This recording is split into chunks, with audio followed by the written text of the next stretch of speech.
Сайн уу манайхаа. Дараагийн бичлэгээрээ уулзж байгаадаа баяртай байна. Бичлэгдээ орохоос өмнө лайк дараад, сувагт маань subscribe хийж биднийг дэмжихээ мартав. За ингээд бүгдээрээ бичлэг рүүгээ орцгоё. Олон нийт гигантэнтэй уулзах гэж ирсэн байх ба гигантэн энд амарч байгааг сонслоо. Мэдчилгээ дэвшүүд хийх хүсэж байна. Хаадгаа нэ нү. Гигантэн миний өвчнийг харж өгөөч. Гуйж байна.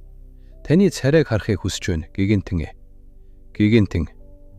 Та бүгд надтай уулзахаар ийм оройн цагаар ирээ юу гэж асуухад олон нийт. Энэ бол гигантны дуу хоолой байна.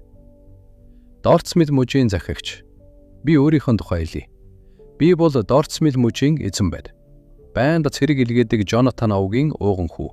Мөн Альфонс овгийн хүрлэнг. Миний бие хөрөнгөтөн гэр бүлийн экспортыг хяндаг Ипсэн холбооны гилдийг хариуцдаг. Мөн Берримор гүнтэн Баскервилд 2 жилийн турш түүний зэвсэг зүүгчөөр алба хааж байсан нэр хүндтэй баатар билээ. Хэрв та миний ховын өвчнийг эмчилж өгвөл бүхэл бүтэн үр тарианы агуулгаар шагнана. Мөн дулаахан өмнөд иргэдэх далайн эрг дагуух виза болон ховын тэрэгнүүдээр шагнах болно гэж хэлцгээхэд гигантэн. Одоо болно. Таны хэн болох эсвэл эд хөрөнгөч нь. Намайг ийм оройн цагаар хаалганыг хангалттай шалтгаан болно гэдэгт эргэлзэж байна. Буцна уу гэж хэлв. Олон нийт таран буцахва. Викир. Би дахин төрөхөөс өмнө дайны талбарын тэргүүн игнэнд гигантнийг олон удаа харж байсан. Түүний цуснд будагдсан хэрнээ шархатсан хүмүүсийг цөхрөнгөө баран эмчилж байхыг харсан. Цагаан хувцас нь цусан улаан өнгөөр будагдаж, цагаан бурхамлаг хүч нь хизээж гэрэлтэхээ болдоггүй байсан. Миний мэдэх гигантэн бол мөнгө, эрх мэдэлд дургүй нэгэн хэмээн бодов. Гигантэн. Намайг хайж ирсэн та хэн бэ гэж асуув. Викир. Би бол зүгээр л замаа алдсан залуу хураг байна гэж хэлэхэд. Гигантэн. Орно гэж хэлээд хаалгаа нээх бөгөөд. Гигантэн. Замаа автсан залуу хурга чи хэрхэн замаа алдсан бэ гэж асуув. Викир тэр надтай биишхэн уулзахгүй юм байх та. Ийм сэжигтэй ховц өмссөн хүнтэй уулзах шалтгаан түүнд байхгүй нь аргагүй үс хэмээн бодоод ядуусын хорооллоор халдварт өвчин тархаж байгааг дуулахаар хэллээ. Би тэдний худгийн уснаас авчирсан. Хэрв танд бурханлыг хүч байгаа бол энэ уснаас гарч буй бузар энергийг илрүүлж чадна гэдэгт итгэлтэй байна гэж хэлэхэд. Гигантэн гинт. Чи надад худал хэлжээ. Замаа автсан залуу хургийг бодвол чиний ярианы өнгө аяс нэлээд түрэмгий юм гэж хэлнэ. Баахан цэрэг ахмадын хамт гарч ирнэ бүслэв. Ахмад. Чи хэн бэ гэж асуув. Викир. Энэ царай уулзаагүй, удсан царай байна. Пьетро Куовадис хэмээн бодов. Дахин төрөхөөс өмнө тэр дайны талбарт миний ар нурууг даадаг байсан хөө. Тэр хизээч шудраг бус явдалтай эвлэрдэггүй бөгөөд хэрв энэ нь шудраг ёсны төлөө бол ч төрүүдээс ч илүү хэрцгий байж чадах хүн гэж бодов. Андердог хотын 7 залуу эзэд дээр ашиглаж байсан байцаалтын техник би түүнээс сурсан юм хэмээн бодов. Энд түүнийг харах нь нэлээд шинэлэг байна гэж бодох мөчид Пьетро. Чинийг халдварт өвчний тухай мэдээлэхээр ирсэн гэж сонссон ч өмсгөлч нь нэлээд сэжигтэй байна. Бага тайлж хүндэтгэд үзүүлэх хүртэл чи гигантэнтэй уулзах чадахгүй гэж хэлв. Викир. Надад энэ хийм багийг өмсөх шалтгаан байгаа тул пайлж чадахгүй. Би мэдээлэх ёстой зүйлээ мэдээсэн тул миний ажил дууссан. Би явлаа гэж хэлэхэд Пьетро. Сэжигтэй хүнийг би зүгээр явуулж чадахгүй гэж хэлэн замыг нь хааж дайрав. Викир. Тэр цаасан дээр бурханлыг хүч шингээж байгаад шидчихүү гэж гайхав. Тэр одоо хүртэл ийм сонирхолтой зэвсэг ашигладаг хിവэрэ байх нь хэмээн бодов. Пьетро. Авчирсан усны уутнаас чинь бузар энерги үнэртэж байгааг би мэдэрч байна. Хэрв энэ үнэхээр халдварт өвчин мөн бол чи үүнийг тараасаа хэрэг гэж хэлэхэд. Викир.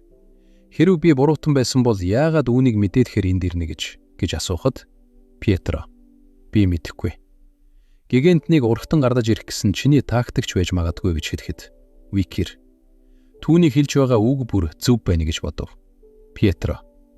Чиний наманчлалыг дараа нь шоронд байхад чинь сонсох болмаа гэж хэлэх. Өмнө нь бууж ирэв. Викир ийм хүнд чинтэй гэж юу? Дээрээс минь том хад чулуу унсан мэт санагдаж байна. Хэрв би аура ашигладаг бол тэд намайг Баскервиль гэдгийг мэдэж магадгүй. Пьетро ариун хүч шингэсэн цаас. За бараг карт юм уу да? Карт гэж дуудаад явъя. Картаар зовсолтгүй дайрах ба Викир маш сурмгаа буфтаж байгаад Пьетрогийн дээрээс гиндүүлэн дайрав.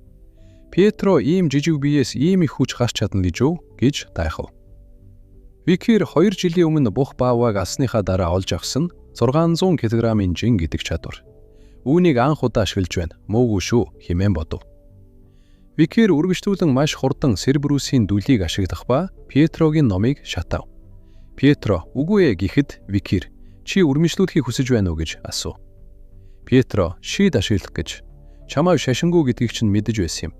Чамаал зүгээр явуулж чадахгүй гэж хэлээд хажуудаа байсан уснаас гартаа хоримтлуулан дайрахад Викир шатаж байсан номыг өшөөлөн анхаарлыг нь сарниулаад гидс рүү нь маш хүчтэй цохив.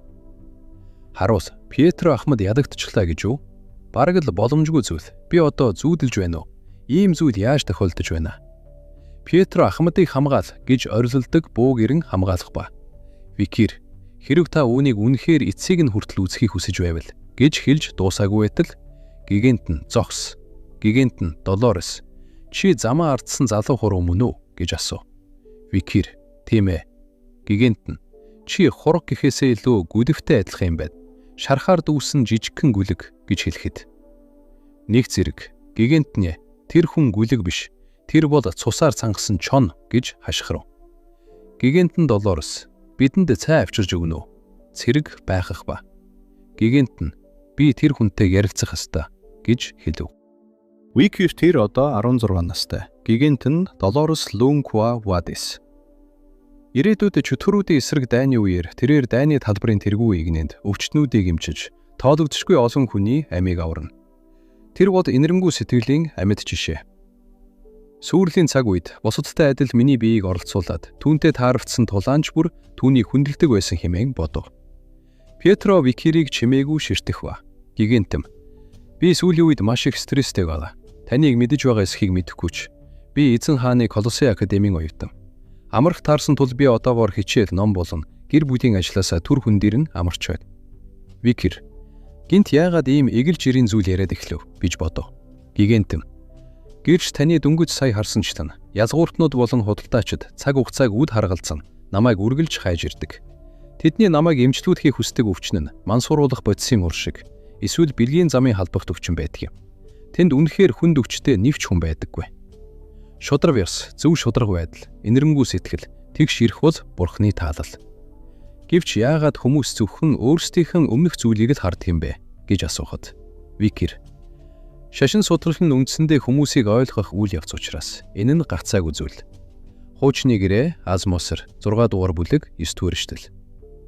Ийм хуучны ишлэлийг мэддэг хүн байдаг гэж бодоход хэмээн бодоод. Түүнээс ч илүү чухал нь Сент Мекагийн ядуусын хорооллоор хардах өвчин тархаад байна гэж хэлэхэд. Гигэнтэн тэр мэдээлэл үнэн зөв үү гэж асуув. Викир энэ бол миний ядуусын хорооллын худгаас биечлэн цуглуулсан, халдвар авсан, ус агуулсан уут байна гэж хэлэхэд. Гигэнтэн тэгээд та энэ хэрэгт холбоогүй гэж үү гэж асуухад. Викир хэрв би холбоотой байсан бол өөрийн хүслээр энд ирэх байсан гэж үү гэж асуув. Намайг сэжүүлэхээс зайлсхийж чадахгүй нэ гэж бодоод. Тэгвэл тэр аргыг ашиглах ёстой юу хэмээн бодоод хөдлөх мөчөд. Пьетро гигэнтэнэ миний ард гараарай гэж хамгаалав. Викир би гим зэмгүй хүмүүсийг хохироох дурггүй. Ялангуяа энэ газар миний төрсөн нутаг учраас тэр хэмээн хэлээд. Ариун хүч ашиглан үзүүлэхэд гигэнтэ. Бурхамлаг хүч чи лууны сүсгтэн байсан юм уу гэж байхан асуув. Викир тэгвэл та одоо миний хэлхийг сонсохыг хүсэж байна уу? Шилэн зонхтой шингэнийг ядуусын хорооллын ус руу асгаж байсан сэжигтэй хүмүүсийг би олж харсан. Гэмт хэрэгтнүүд бол тэд гэж газрын зураг гаргаж ирээд Левиафан овгийг заав. Гигэнтэ. Хэрв таны хэлж байгаа үнэн бол тэдний сэтэл нь юу байх вэ гэж асуухад Викир. Гэмт хэрэгтнүүд бол Куа Вадис гэр бүлийг мөхөхийг хүсэж байгаа хүмүүс. Мөн үүнээс ашиг хүртэх хүмүүс байх магадaltaй. Нэгдүгээрт хамгийн их ашиг хүртэх хүмүүс бол үхсийн аюултай, хортой Левиафан овгийнхан. Түүнчлэн хөрөнгөтөн Буржогийн гэр бүл. Левиафан овг нь халдварт өвчнийг далиндуулан тоологдчихгүй. Олон өвчтнөөс дээж авч тэдгэрийг судлаанд ашиглах болно. Түүнчлэн бурхамлыг Куа Вадис гэр бүл унсны дараа тэдэнд дайсагнасан Левиафан гэр бүлийн хувьд үүнээс илүү сайн арга байхгүй. Буржогийн гэр бүлч бас бий. Халдварт өвчний үед үнэт зүйлс алга болдоггүй. Ажилчид нас барснаар газар эзэмшигчид дампуурна. Эзмүрсэн талбай, үйлдвэр, дэлгүүрүүд бий болсноор пос гэр бүл олон төрлийн үйл хөдлөх хөрөнгийг залгиж шинэ бизнес эхлүүлэх болно. Улаан үхлийг тараасан хүмүүс бол Левиафаны новшнууд гэдэгт би итгэлтэй байна. Мөн тэдэнтэй хамтран ажиллаж ашиг хонжоо олж байгаа хүмүүс бол буржуугийн худалдаачид. Гүн ойн ойгуул иргэд хоёр овгийнханд ашиг авчрахын тулд зожис болж байна. Ийм учраас тэднийг энэ халдварт өвчнөд нягт холбоотой гэж би бодож байна. Мэдээж энэ бол зөвхөн миний таамаглал хэмээн хэлэхэд. Гигэнт. Энэ нь үнэнд нийцхүүц байна. Ирээдүйн үйл явдлыг ийм нарийн таамаглаж чадах хүн байдаг гэж бодоход чи ер нь хэн гихч вэ гэж асуухад Викер намайг зүгээр л шөнийн анч нохоо гэж дуудахад болно гэж хэлэхэд. Гигэнт. Шөнийн анч нохоо гэдэг нэр арай л аимшигтай юм байна гэж хэлэхэд. Пьетро. Өнгөссөн хувцсанд чинь дэндүү сайн тохиолсон нэрийг сонгох нэ. Энэ бол туйлын доромжлол байна гэж хэлв. Гигэнт. Ямартай ч шөнийн анч нохоог хэлсэн бүхэн бүрэн боломжтой зүйл. Пьетро. Ахмад, бид ядуусын хороололд очих хэрэгтэй байна. Бид хардугт өвчнийг судалж аавд игтгэх хэрэгтэй. Пьетро зөвшөөрөх ба. Викер гигэнтэнтэй уулзсан минь азтай гэрэг боллоо. Үүний тусламжтайгаар ажил хурдан үргэлжлэх болно хэмээн бодов. Гигэнт нь энэ хэн байж таарах вэ? Хосгүй Пьетро Ахмад болон Ариун Баатруудыг ялсан тэрээр. Яагаад ийм жижигхэн бөгөөд өрөвдөлтөй харагдана вэ? Түүний сүнснээс араатны үнэр хангалж байна. Цус, тос, ган төмрийн үнэр. Мөн хүчирхийлэл, хоримтлагдсан уур хилэн, үзэн ядарчдын өнгө. Олон тооны сэтгэл хөдлөлийн гүн эргүүлэн дунд. Түүний дотор асар их гониг нуугдж байна. Энэ хүн хинбэ гэж бодов. Үзэгдэл шилжиж тэд сүмд ирсэн байх ба олон нийт. Оо, та хөрөлцөн ирлээ гигэнтэн. Биднийг энэхүү аимшигт халдварт өвчнөөс авраач гэж хэлэх ба. Гигэнтэн. Тэгэхээр шөнийн анч нохоон хэлсэн зүйл үнэн байжээ. Викер намайг уучлаарай гэж бодов. Цаг хугацаа хомос байсан тул би энгийн иргэдийг татан оролцуулчихлаа хэмээн дотроо бодов. Азар тэдний дунд хүүхдүүд алах. Худар дээр хүүхдүүдийн дунд минь суулгасан айдас үр дүнгээ өгсөн үү? Азар тэд өвчний ихний шатанда байна. Одоо үлдсэнийг нь гигэнтэнд даатахаас өөр аргагүй л гэж бодов. Гигэнт нь Долорес эдгээр өргөдөлтөй хүмүүс татгалзахад санаа зовлтгүй. Лун Бурхны хамгийн эрхэм дээд хайр та бүхнийг ангаах болно. Миний амьдралын гэрэл, миний амьдралын дүл, миний нүгэл, миний сүнс. Энд цугдарсан эдгээр өргөдөлтөй хүмүүсийг гэрчиж харна гэж хэлэхэд автан шар гэрэл засарч. Олон нийт тэр ангаагтчихлаа. Мөн бусад олон хүмүүс нэгэн зэрэг маш их баярлав. Викер тийм ээ, тэр хүч мөн байна. Би ариун усны гайхамшигыг ойд авч очих хэрэгтэй хэмээн бодов. Үзэгдэж шилжиж гигэнтэн Долорес халдвар гарсан газруудыг тэмдэглэх ба. Бурханлаг хүчээр өвчтнүүдийг эмчлэх нь зөвхөн түр зуурын арга хэмжээ. Шинээр өвчтнүүд гарч ирэхийг би зогсоож чадахгүй байна. Илүү олон тохиолдолд илэгч байгаа нь ядуусын хороолол дотор хаа нэгтээ халдвар авсан худаг байгаагийнх. Халдвар авсан хүний биеийн шингэнийг харахад нууц үе нь маш бовно. Бас халдвар авсан хүн нас барах хүртэл маш удаан хугацаа шаардагддаг. Энэ нь халдвар авсан хүнийг маш удаан хугацаанд шаналрдаг хортой өвчин. Халдварыг бүрмсэн зогсоохын тулд би хамгийн гүндэх худгийг анхаарч сэвшүүлэх хэрэгтэй. Хэрвээ би өөрийн бурхамдаг хүчээ төвлөрүүлж нэг туслыг бий болгож чадвал одоо ингэж бодол давтаж суух цаг биш хэмээн бодоод би явж дахин нэг хүнийг эмчлэх ёстой гэж бодоод босох мөчөд толгоо нэргээд унах ба. Гигэнт нь цус багдарт. Энэ нь бурхамдаг хүчийг хит их ашигласны үр дагавар. Гэвч би үүнийг хийсээр байх болно.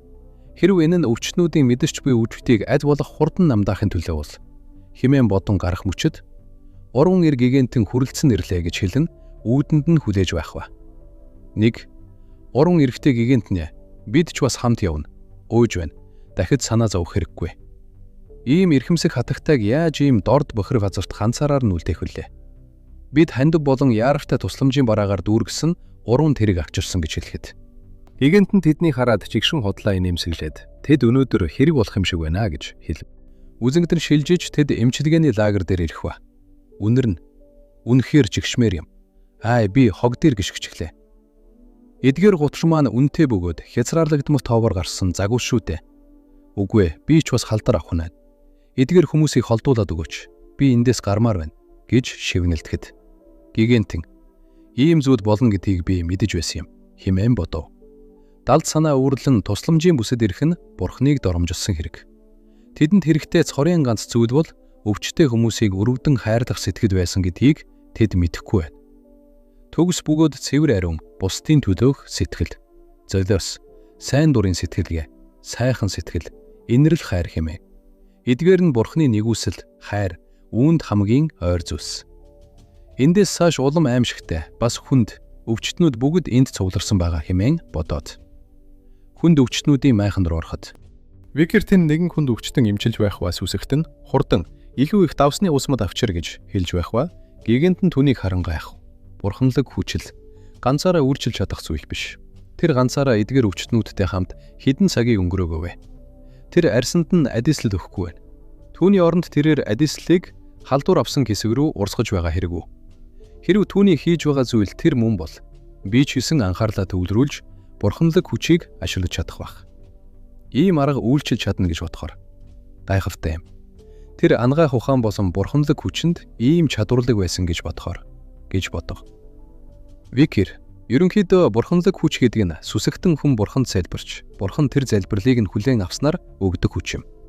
Бурханд хэр зэрэг үнэнч байгаагаас хамаарч хүчний хэмжээ шийдэгдэх бөгөөд тэр хүчээрээ гайхамшигыг бүтээдэг. Жишээ нь нэг хүчээр нэг гайхамшиг, 10 хүчээр 10 гайхамшиг бүтээх мэт шууд хамааралтай. Гэвч би нэг хэн хүчээр 10 гайхамшиг, 10 хэн хүчээр 100 гайхамшиг бүтээх аргыг мэднэ. Дэлхийн сүрлийн үед бидний бүслээд байсан мангасуудаас ч олон пооны өвчтөм, шархтагсад сүсэгтнүүдийн өмнө хэвтэж байлаа. Тэдэнд байсан бурхамлаг хүч энэ гамшигыг зогсооход хаамаач хүрэхгүй тодорхой байв. Тэр үед сүсэгтнүүдийн туйлширсан сүхрэл, уйвшгүй итгэл, бурхны тогтоосон дүрмийг өөрчилж, гайхамшиг бүтээх тэгштэглийг эргүүж орхисон юм. Яаж вэ гэвэл урдчилж гуйх биш, шууд гайхамшигыг төрүүлж бүтээчээд үр дүнг нь дараа нь тооцох арга. Эвхээд өвчтнүүдийг шууд эдгэж, гайхамшиг бүтээж, түүнд шаардагдах бурхамлаг хүчний үрийг дараа нь амь насаараа ч хамаагүй төлөх хачирхартай үзэл гарсан. Хүмүүс үүнийг зээлсэн бурхамлаг хүч, эсвэл үнзгэрүүлсэн бурхамлаг хүч гэж нэрлэдэг. Тухайн үед мангасуудыг устгахыг бурханд зүтгэж буй хэрэг гэж үздэг байсан тул сүсэгтэн биш байсан ч мангас алж чадвал энэ зээлсэн хүчийг ашиглах боломжтой байв. Тиймээс өнгөрсөн амьдралдаа ирээдүйд үе олон мангас устгаж, асар их тавья, үүлийн үр хуримтлуулсан би. Одоо энэ бурхамлаг бүсэдэл байж чадвал тэр үеийн гавьяага барьцаална бурхамлаг хүчийг шууд зээлж ашиглаж чадна гэсэн үг. Нэгэн охин ээжийнхээ хажууд уйлах ба. Викер би удахгүй ээжив чинь зүгээр болгож өгнэ гэж хэлв. Тэр өвчтэй байгаа төдийгүй хүнд хэлбэрийн хижээлийн дутагдалд орсон байна гэж бодов. Үүнийг ашиглан хоол хүнс түлээ авч ээжийг нь асар хэмээн илэхэд самвартан эд материалдаг тусламж үзүүлэхийг зөвшөөрөхгүй гэж чанга хэлэхэд. Ядуу хүмүүс мөнгө рүү бүгд харахад мөнгөний хэрэгцээ хязгааргүй. Самвартан хэрвчээ ингүүл бүх мөнгөө тэдэнд өвч дуусгаж магадгүй гэж анхааруулхад. Викер хязгааргүй зүйл гэж байхгүй. Миний халаасанд байгаа мөнгөнд хязгаар бий. Би зүгээр л үүнийг бүгдийг нь тэдэнд өгч байна. Намайг уучлаарай гэж хэлв. Гигэнтэн Долорес дөнгөж сая тэр намайг уучлаарай гэж хэллээ. Энэ хүн тэр юуны төлөө уучлалт гуйж яагаад намайг уучлаарай гэдээ байгаа юм бол? Шашээний сургаал нь үндсэндээ хүмүүсийг ойлгох үйл явц учраас энэ нь гагцаагүй зүйл. Магадгүй минийхтэй адил шалтгаанаас юм болов. Тэр илүү олон хүнийг эмчилж чадаагүйхээ төлөө юу ингэж хэлв үү? Викер одоо ч залуу бөгөөд туршлахгүй байгаа 16 настай охин гэж Гигэнтэн Долорес хэмээн бодов. Викерийн хийж хэлж байгаа бүхнийг хасан Долоресын зүрх урд нь байгаагүйгээр маш хурдан цохилж давдалж эхэлсэн байна. Үзэвдэн шилжиж Викер амарч байх ба бага Турк айлан усууж байх зур Викер Долоресын ирснийг анзаарав. Викер та зүгээр юу болов вэ гэж асуув. Долорес жоохон ярилцаж болох уу гэж асуухад Викер би дургуцгүй гэж хэлв. Долорес босолсон баярлалаа гэж хэлэн Викерийн хажууд суугав. Танд баярлалаа. Таны ачаар бид бүх бэртэж гэмтсэн хүмүүсийг эмчилж чадлаа. Викер би зөвхөн хийх ёстой зүйлээ хийсэн. Долорес чамайг тэгж хийхийг чинь мэдэж байсан юм. Тань шиг хүчрхэг хүн Бурхны ариун хүчтэй төрөх ёстой байсан юм. Үннийг хэлэхэд би азтай болохоор Бурхны ариун хүчтэй төрсөн ч миний бие, сэтгэл, итгэл үнэмшил тийм ч хүчтэй биш. Бурхан яагаад над шиг сул дорой хүнийг гигэнтний сонгосон юм бол? Бурхны ариун хүчгүй төрсөн ч хүчтэй итгэл үнэмшилтэй маш олон хүн байдаг. Бурхан яагаад надад гигэнтэн гэдэг хитэрсэн хүндтэй цолыг хайрлсан юм бол гэж асуухад Викер чи шаналж өөрийгөө буруутгаж байгаа чинь л Бурхан чамайг сонгосон шалтгаан юм. Энэ дэлхийд хэрэгтэй зүйл бол хамгийн гүн харанхуй, хамгийн ширүүн газрыгч бэрэлтүүлж чадах гэрэл юм гэж хэлэхэд. 7-9. Би тийм үгсийг хэлж чадах хүн болж чадах болов гэж асуув. Викир. Чи чадна гэж хэлснээр үзэгдэл шилжиж. Куа Вадис гэр бүлийн саваартнууд нэг дор цуглан залбирсны үр дүнд ариун ус бүтээх бүх үйл явц амжилттай дуусав. Ядуусын хорооллын халдвар авсан бүх хүмүүсийг ганцхан туслаар сэвшүүлж чадах бурханлаг мөн чанар. Нөөцийг орвцуулаад өтгөрүүлсэн ариун уснаас 3 туслыг гаргаж авсан байна. Түүний нэрийг гигантны нулимс гэдэг байна. 7-9. Хүн бүр харагтун. Ганцхан хүүтэй тэр эмэгтэй энд байна. Бурхны хүүг өсгөх хов тавилантай байсан би шүнжин өйлж, тэр нь маргааш нь хүртэл үргэлжилсэн. Миний зүрх сэтгэл дагаж чадахгүй байгаа тул би маш их шаналж байна. Өнөөдөр бол миний хувьд хамгийн тарчлаантай, хамгийн харамсалтай өдөр. Залирсаар гигантны нулимс бэлэн болов. Харуул гигантын шаргуу ажилласанд баярлалаа. Бид үүнийг хонглын сейфэнд сайн хадгалах болно гэж хэлэхэд. 7-оос. Би үүнийг та бүгдэд даатгая гэж хэлээд. Одоо тэгвэл гэж бодоход үзэгдэл шилжиж. 7-оос. Аав дээр ирсэн байх ба. 7-оос. Аава. Би төдөвч тахлын талаар ямар нэгэн зүйл ихтгэхээр ирлээ гэж хэлэхэд. Юун сүмийн кардинал Хамберт, Юун Куа Вадис Хамберт ойртон ир. Миний дагна, миний охин. Чи энэ удаад маш том үргэлж өргөж. 7-оос. Тийм ээ аава. Хамберт юу болсныг надад хэлээч гэхэд. 7-оос. Эхлээд бид Сент Микагийн доогуур урсаж буй бүх усыг сэвшүүлэхийн тулд өөрсдийн бүтээсэн гигантны нулимсыг ашиглахаар төлөвлөж байна. Хамберт. Чи халдварын их үсрийг олсон уу гэж асуув. 7-оос. Тийм ээ, энэ нь ядуусын хороололд бүртгэдэггүй байсан худаг байсан. Хүүхдүүд худгийг ямар нэгэн сүнс хараасан гэж гэрчилсэн. Худаг маш ихээр халдвар авсан бөгөөд бид гэмт хэрэгтний халдварыг хадралж тараахад ашигласан шилэн зонхыг олсон. Тэр хавийг шалгасны дараа бид с жигтэй зүйл олсон гэд нөгөө хутгийг үзүүлв. Хамберт эн чинь чи эдгээрийг хаанаас олсон бэ гэж асуухад Дофорес энэ худаг дээр байсан гэж хариулв. Хамберт Ливиафан болон Боржогийн аль альных нь бэлэгдлээ. Тэд үнэхээр хоорондоо сайн зохисдог бололтой. Тэд яаж зохиомж вирус бүтээж чадваа? Тэдгээр дорд хорхоод нь харамж хүмүүс урхамлаг хүчийг доромжлох зүрхтэй байх гэж маш их хэдэгнэж ариун дайн зарлал уурлав. Мөн өөрийгөө шөнийн анч нохоо гэж нэрлсэн тэр залуу. Тэр с жигтэй байна. Түүнийг шууд барьж бүх зүйлийг нэг нэгэнгүү хүлээл гэж хэлүүд гэж тушаахад 7-оос. Тэр ямар ч буруугүй гэж хаширв. Хамберт охиныхоо эсэргүүцэж байгааг харан гайхав. Миний охин, чи дөнгөж сая юу хэлвэ гэж асуув. 7-оос. Тэр бол халдвар авсан хүмүүсийг эмчлэхийн тулд чадхаараа хичээсэн хүн. Ямар ч бэртэж гэмтсэн хүн байхгүй байгаагийн шалтгаан нь түүний ачаар юм. Түүнийг муу хүн байх арга байхгүй гэж хэлв. Хамберт. Ойлголоо. Надтай хизээш тэрсэлдэж байгаагүй миний охин тэгж хэлж байгааг бодоход би биешлэн түүнийг байцаах болно гэж хэлээд хот даяар ариун хүч ашиглан тушаалаа зарлахад Викирийг Рис рүүд шууд хайж эхлэх ба 7-оос хаширв. Хамберт. Миний охин, чи миний эсрэг зогссон ч энэ нь утгагүй зүйл. Учир нь би түүний араас ариун Рисрийг хэдийн явуулчихсан гэж хэлв. Рис рүүд Викирийн байрлаж байсан байшинд ирэх ба шөнийн анч нохоо. Чи бол улаан тахал үүсгэсэн хэрэгт сэжиглэгдэж байна гэж хэлэн өрөөнд дайрч орж ирэхэд Викирал хэдийн зүгтсэн байв. Туслах кардинал ямар нэгэн муу зүйл тохиолдлоо гэж хаширв. Хамберт. Юу болов вэ гэж асуув. Туслах. Тэр талаар гигантны нулимсны нэг нь хонглын сейфнээс алга болчихсон байна гэж хэлв. 7-оос. Үгүй балгүй дээ. Түүний энэ дэвсэн шалтгаан гэж бодох мөчөд Викир нэгэн барилгын дээвэр дээр ариун усыг барин зогсож байна. Үзэгдээ өнгөрсөн рүү шилжих ба бид аяны өнгөрсөн бидэнд харагдана. Бяцхан аян ном сумаа бэлдэн чичвсэн гараар ураг шаналн зогсно. Түүний урд тамийн харуул Сербрус архин дайрахад бэлтгэж авах ба. Аян айсандаа ухарч алах нь чулуун дээрээс хүл алдан доош онов. Тэрээр модны мөчөр дундуур доош унаж ухаан автдаг. Ухаан автсан аяныг худалдаачид олж боол булхан зарсан байх ба бяцхан аян полгодо бовт хийсэн байх бөгөөд нүдэндээ нулимс цэлийн үлэн зогсно. Тэрээр олонний өмнө тулааны талбарын голд нэгэн хүний эсрэг төлөлтхаар зогсож байх ба. Цугларсан олон ойрлолтно. Түүний эсрэг талд бурчинлаг халдсан авраг биетэй боол тулаанч зогсож байв.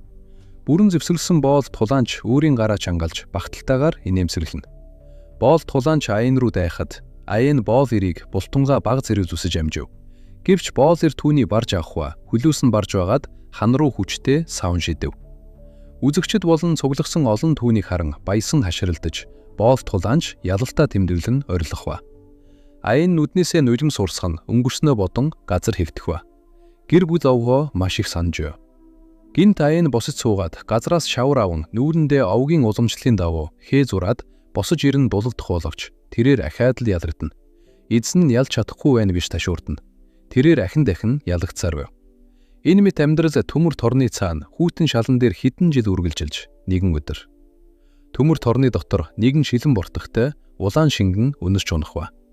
Үүнийг хараад аян цорчин сэргэж ургаш харахад түүний урд Викер зогсож. Аян Викер гэж хэлсээр нүдэндээ нулимстай сэрв. Аян орон дээр ээжийнхаа үр дээр хөвтөж байх ба Аквила. Миний охин хар дарсан юм уу? Чи унтаж байхдаа Викерийг дараалсан хайгаад байсан гэж хэлв. Аянг. Ээжээ, өвчм уламд ордоод байна гэж сулхан хэлв. Аянг. Миний зүрх хатаж байгаа юм шиг санагдаж байна. Сээж минь өвдөж, бие минь бүхэлдээ шатаж байна. Би усаан үхэл тусчихсан болов. Би үүнийг тусах ёсгүй байсан юм. Амьд явах нь дэндүү өвдөлттэй байгаа болохоор төлөхгүй байх минь явдаа гэж харамсаж байна. Химэн нулимс туслуулан хэлв. Аквила, охин минь, дээр үед чиний аав бид хоёр газарт жижигхэн үр суулгаж илээ. Аав чинь тэр үрийг суулгаж, ээж нь тэр үрийг өдөр бүр усалдаг байсан. Удалгүй тэр үр соёолсон юм. Хэдэн сарын дараа тэрээр ирүүл үзэсгэлэнтэй цэцэг болон ургасан. Бид тэр цэцгийг тасалж, шүүсийг нь гаргаж аваад түүнийгээ тамхи шиг татаж, мансууран хөгжилддөг байлаа. Чи яг тэгж л бидэнд ирсэн юм. Чиний аав муу үйл хийсэн учраас үүд чинь цаазлагдсан. Аянг. Миний бие уламл муудаад байна ээжээ гэж гомдлоо. Аквила. Амбер чам руу юу шийдэхийг чи тааж мэдэхгүй. Чи зүгээр л амьдрах хэрэгтэй. Жаахан хүлээчих. Викер халдварыг эмчлэх арга замыг болцоод буцаж ирнэ гэж тайвшруулав. Аянг. Тэр буцаж ирэхгүй. Та намайг тайвшруулах хэрэггүй дээ хэмээн гүнэлэн хэлв. Яг энэ мөчөд гаднаас нэгэн дайчин. Тэр буцаад ирлээ. Викер буцаж ирлээ гэж чангаар хашгирав. Аквила инээмсэглээд. Би чамд хэлсэн шүү дээ. Викер эмээ аваад хүрээд ирлээ. Харж байна уу миний охин гэж баяртайгаар хэлв. Аквила. Тэр чин улаан үхэл босчихсан гэдээсэн биш үлээ гэж байхан бодов. Аянг. Өнгөрсөн ахин бидэнд харагдах ба. Дөнгөж боолын худалдаанаас зугтсныхаа дараа маш их уйлах ба. Викер химэн шивнэ. Ахин үзэлдэл шилжиж, Викер 8 хүд хадагтайтай подолбохоор зовсож байх үе рүү шилжиж. Аян. Үнэн дээр би тэр үед маш их айж байсан. Юу ч чи надад айцсаа хэрхэн сүрэн зогсохыг харуулсан учраас түүний ачаар л би дахин хөл дээрээ босож чадсан юм хэмээн өөртөө хэлв. Викер гүйж ирсэн Аяныг хараад чи юусчээ юу? Би саяхан дайштаа сонслоо. Чамайг улаан үхэл туссан гэж хэлэхэд Аян түүнийг маш чанга тэрвэрн авлаа. Викер, Аян, хэрв би дотоод хүчээ ашиглаагүй байсан бол миний нуруу хугарах байлаа хэмээн хэлв. Викер, чи улаан үхэл тусчихсан байсан биш үү гэж асуув. Аян, би мэдэхгүй. Чамайг буцаад ирлээ гэж сонсонгууд л би минь хамаагүй дээрдчихсэн гэж хариулв. Викер, тэгэхээр чи зүгээр байх нэ гэж асуухад Аян, тийм ээ гэж хэлв. Викер, намайг хуурч байсан болостой гэж хэлэхэд Аян, тийм ээ гэж инээмсэглэв.